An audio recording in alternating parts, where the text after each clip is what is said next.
안녕하세요. 시민언론 더 탐사 구독자 여러분 반갑습니다. 노인이 없는 나라의 심경수입니다. 언제까지 노인이 없는 나라가 될 것인가? 조만간 노인이 있는, 노인을 위한, 노인에 의한 그런 나라를 만들어야겠다라는 생각으로 우리 프로그램 만들어주신 PD님께서 지어주신 별명 노나라인데, 그래서 이제 노인을 위한 나라가 정말 노나야 된다는 의미였는데, 이 윤석열 정부 들어갔고 어떻게 진짜 노인이 살기 힘들어지는 나라가 점점 돼가고 있습니다. 반대급부로 생각하면 이 노인을 위한 나라는 없다가 점점 더 흥해서 조회수도 뭐 10만도 찍고 뭐 50만도 찍고 100만도 찍고 그런 영상을 여러분들께서 꼭 만들어 주세요. 진짜 부탁드려요. 지금 더 탐사에서 조회수가 제일 안 나와, 여기가. 그러니까 저 좀 편하게 촬영할 수 있게 여러분들께서 도와주세요. 네. 부탁해요. 네, 진짜로. 네.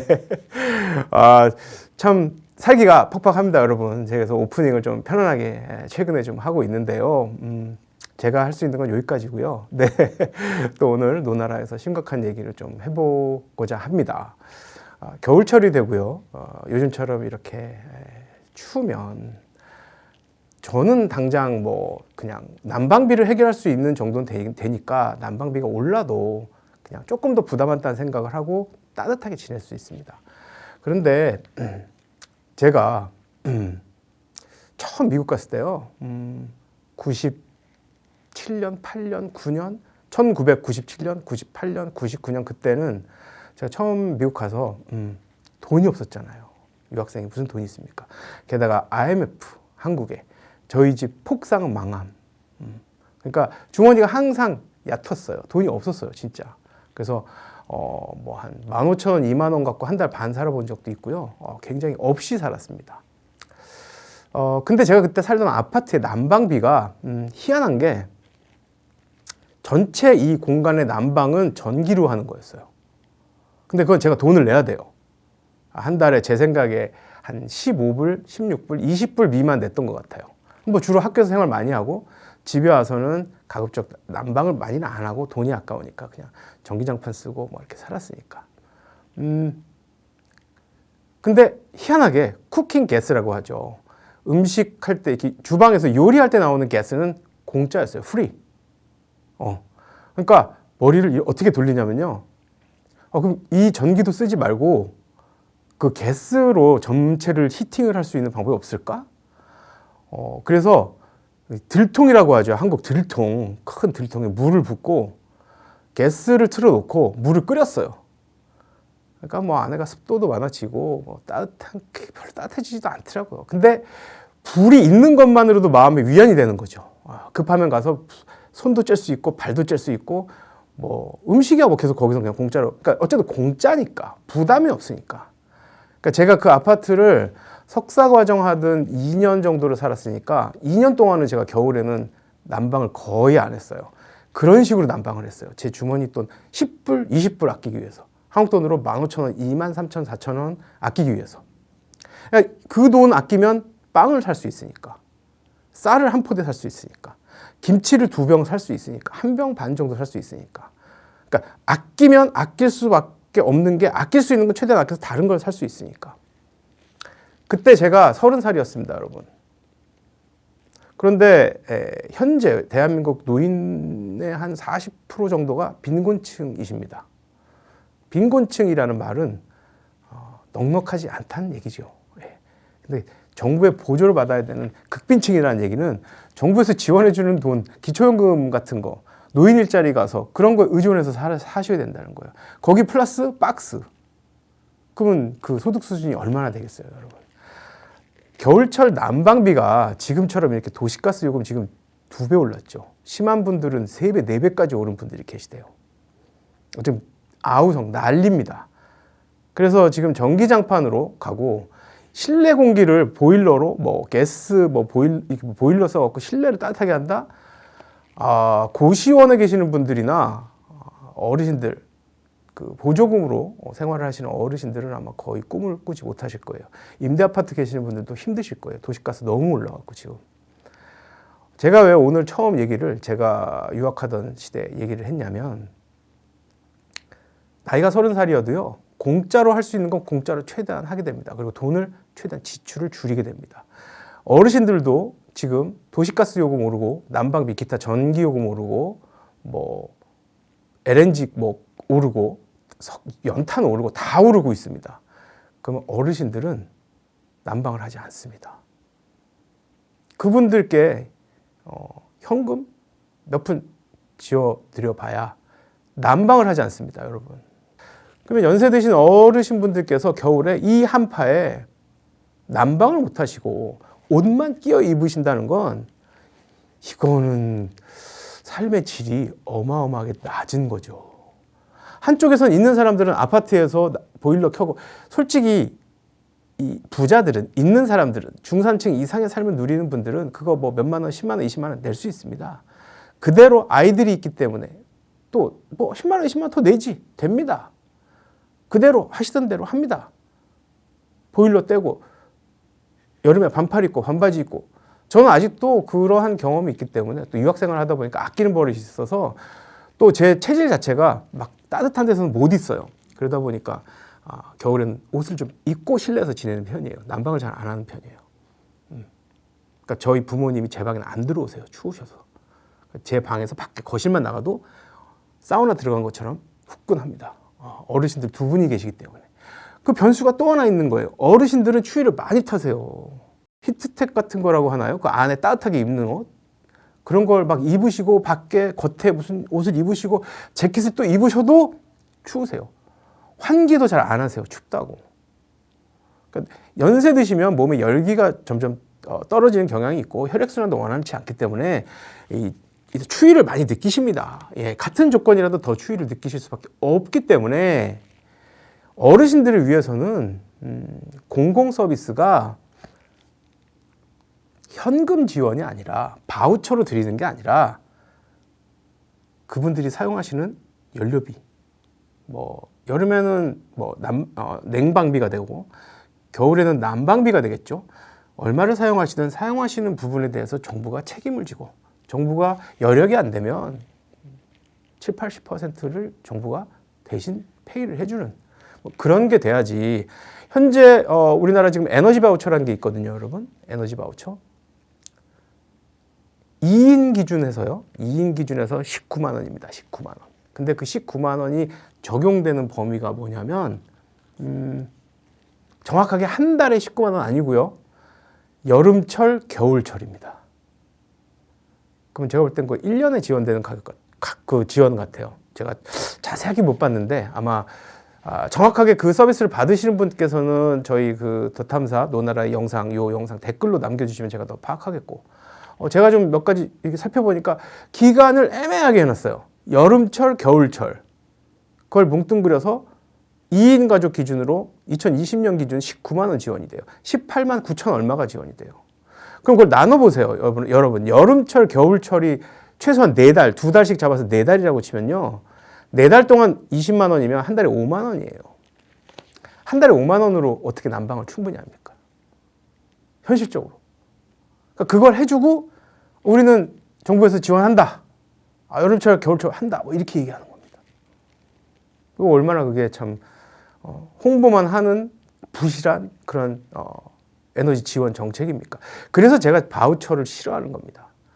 바우처는 정부가 참 이 정책력이 좋아요. 사용자가 만족하고 뭐 그 서비스의 질이 만족을 하든 뭐라 관계가 없어요. 우린 지원을 했다, 끝.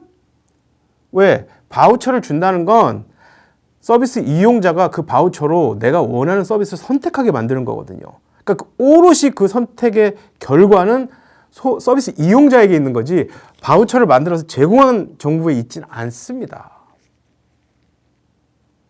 그러니까 여러분들께서 그러한 서비스가 어떤 형식의 서비스가 제공되느냐에 따라서 어떠한 서비스가 전달되는지, 또 그 서비스의 결과에 따른 책임이 누구한테 있는지에까지도 여러분들 생각하셔야 돼요. 사회복지가 바로 이제 그런 거 공부하는 학문이거든요. 서비스가 제공됐다, 서비스가 만족스럽다, 혹은 불만족스럽다. 그럼 그 서비스가 누가 제공한 거냐, 누가 사용한 거냐, 서비스 결과에 대한 책임을 누가 져야 되느냐. 그 피드백을 어디로 가야 되느냐, 그 다음 좋은 서비스를 위해서 뭐 어떤 부분을 향상시켜야 되느냐, 이걸 공부하는 게 사회복지 서비스입니다. 사회복지 학입니다. 그런데 지금처럼 바우처를 줘버린다는 건요, 그런 사회복지적인 마인드가 아니고요. 바우처를 받아서 그 바우처로 그냥 선택하는 거예요. 내가 쓰는 거예요. 그러니까 철저히 자본주의적이죠. 윤석열 정부가 말하는 자유, 신자유주의. 서비스 이용자에게 오롯이 자유를 보장하는 듣기만 좋은, 허울 좋은, 빛 좋은 개설구입니다. 물론 다른 영역에서는 모르겠어요.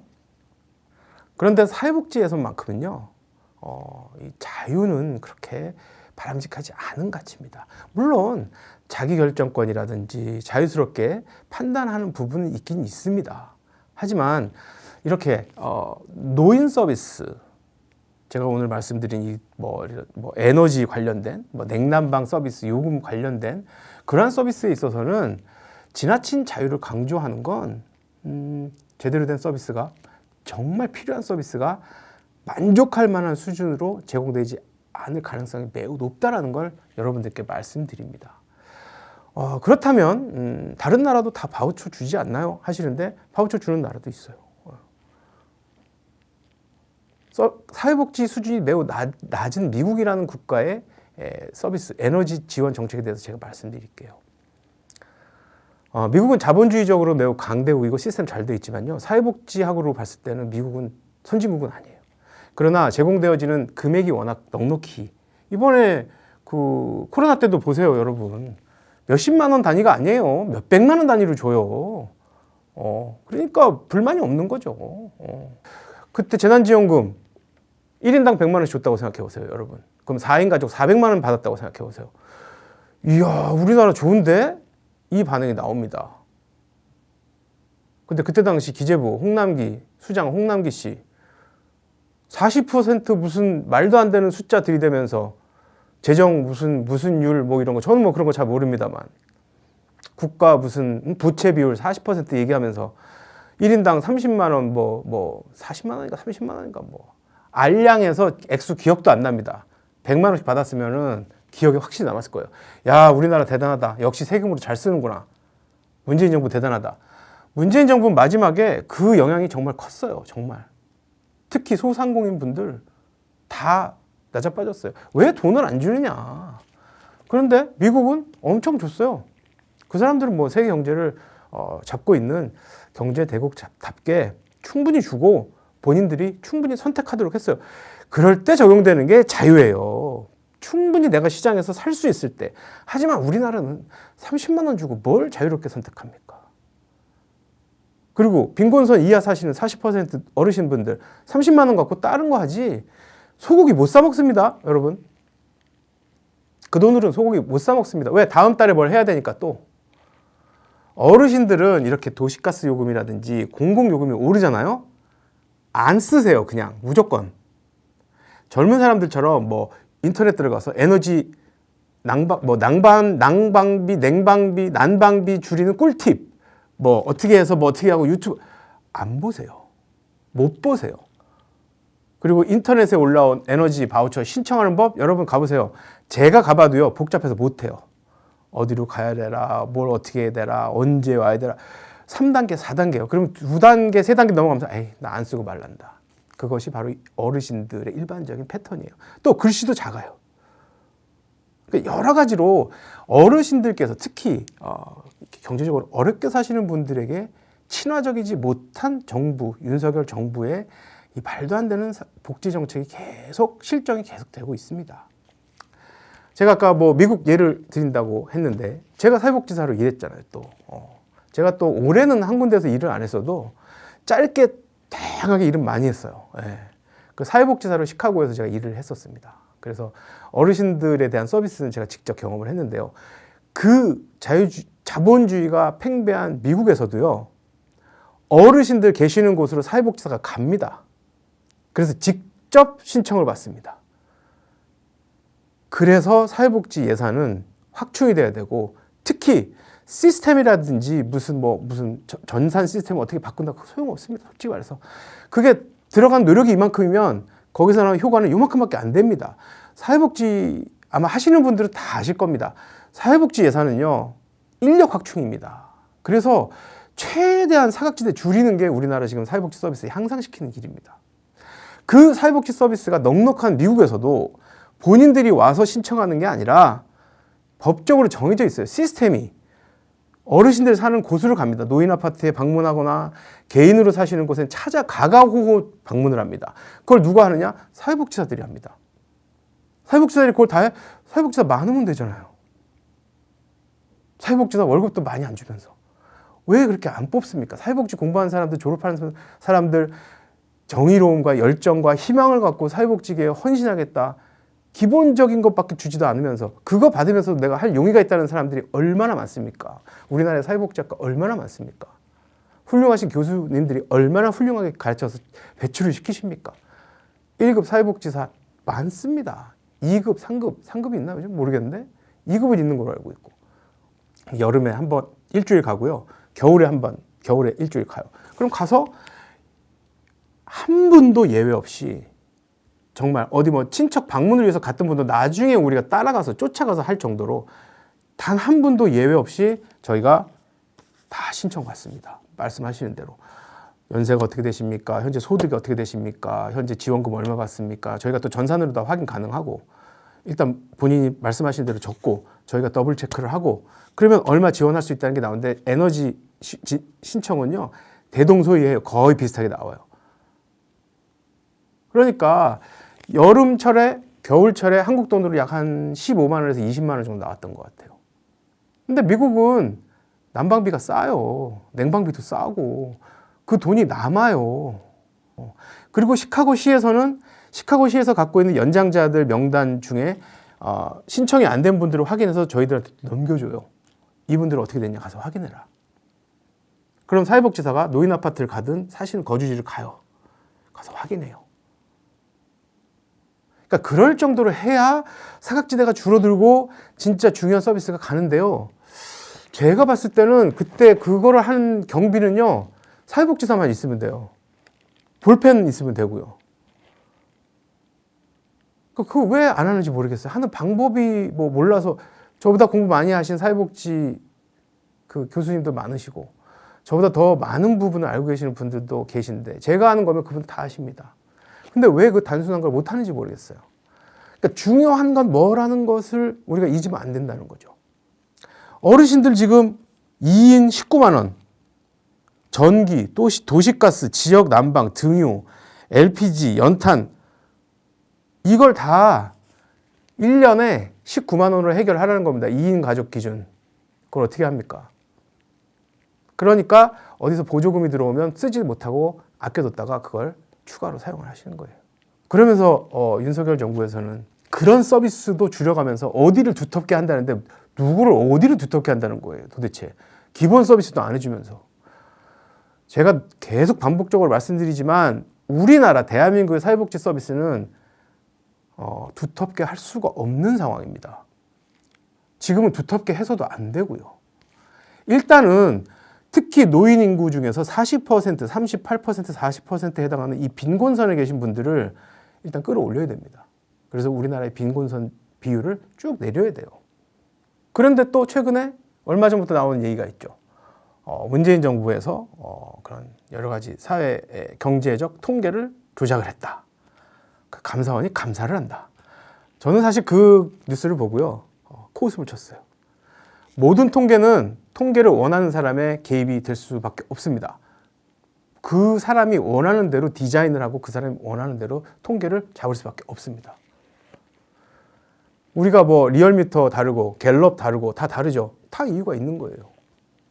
그러면 이전 정부였던 문재인 정부에서 문재인 정부에 필요한 통계를 확인을 해서 더블 체크를 해서 정책을 실행을 한 겁니다. 그런데 그 과정에서 어떤 정부의 개입을 말하는 거고 어떤 숫자를 뭐 장난을 쳤다고 그런 유치한 짓은 하지 않습니다. 최소한 제가 알기로는. 문재인 정부에서 나오는 수치 자체가 그런 걸 장난을 해서 나올 수 있는 자체가 없어요. 근데 여기서 이제 조금 더 통계적으로 깊이 들어가면 또 시간이 길어지니까 제가 여기까지 말씀드리는데 그런 무의미한 짓을 한다는 겁니다. 사실. 그걸 왜 하는 건지도 모르겠고 지난 정부의 어떤 실정도 아니고 잘못한 것도 아니고 문재인 케어가 얼마 전에 제가 또 말씀드렸던 문재인 케어가 문제가 많다. 날려버린다. 문재인 정부에서 했던 통계가 문제가 많다. 잘못했던 사람들 다 잡아들인다. 도대체 윤석열 정부에서는 국민을 위한 복지를 언제 할 겁니까? 노인 복지를 위해서 어떻게 할 거고 겨울을 지금 춥게 날 수 있는 춥게 지내야만 하는 우리 노인들을 위해서 뭘 할 겁니까?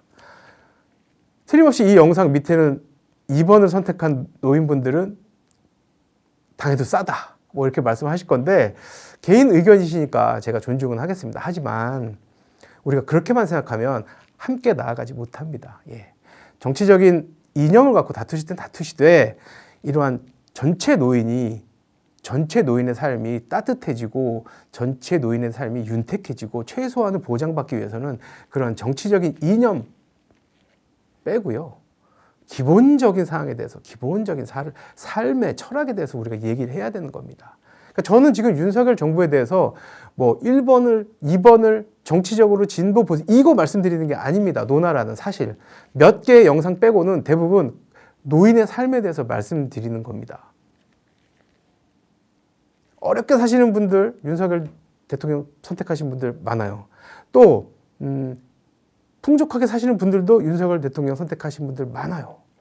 무조건 윤석열 대통령을 뽑았다 해서 안 뽑았다 해서 좋다 나쁘다 이분법으로 생각하지 마세요.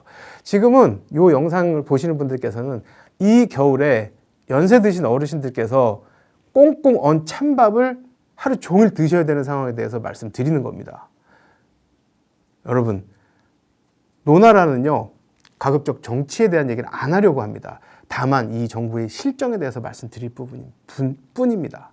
그러나 불행히도 사회복지 정책 및 노인복지 정책을 확충하는 대신 자꾸 줄여나가고 자꾸 삭감을 하다 보니까 저희 어르신들의 삶이 매우 힘들어지고 있어서 안타까운 마음으로 요즘 이런 말씀을 드리고 있습니다.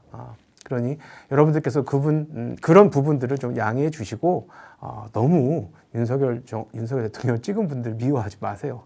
그분들 나름대로도 이유가 있을 것입니다. 이렇게 넓은 마음으로 양해해 주시면 좋겠습니다. 그분들인들 지금 이 상황에서 마음이 편하시겠습니까? 그분들도 어디 가서 말씀 못 하십니다. 그러니까 조금 더 마음 넓게 우리 진보 시민들의 그런 폭넓은 마음을 아량을 베풀어 주시는 따뜻한 겨울이 되시기 바랍니다. 오늘 노나라에서는요, 최근 급증하고 있는 이미 상당히 올랐죠. 상승돼버린 공공요금 및 특히 난방비, 도시가스비를 중심으로 어르신들의 어려운 겨울나기에 대해서 말씀드렸습니다. 감사합니다.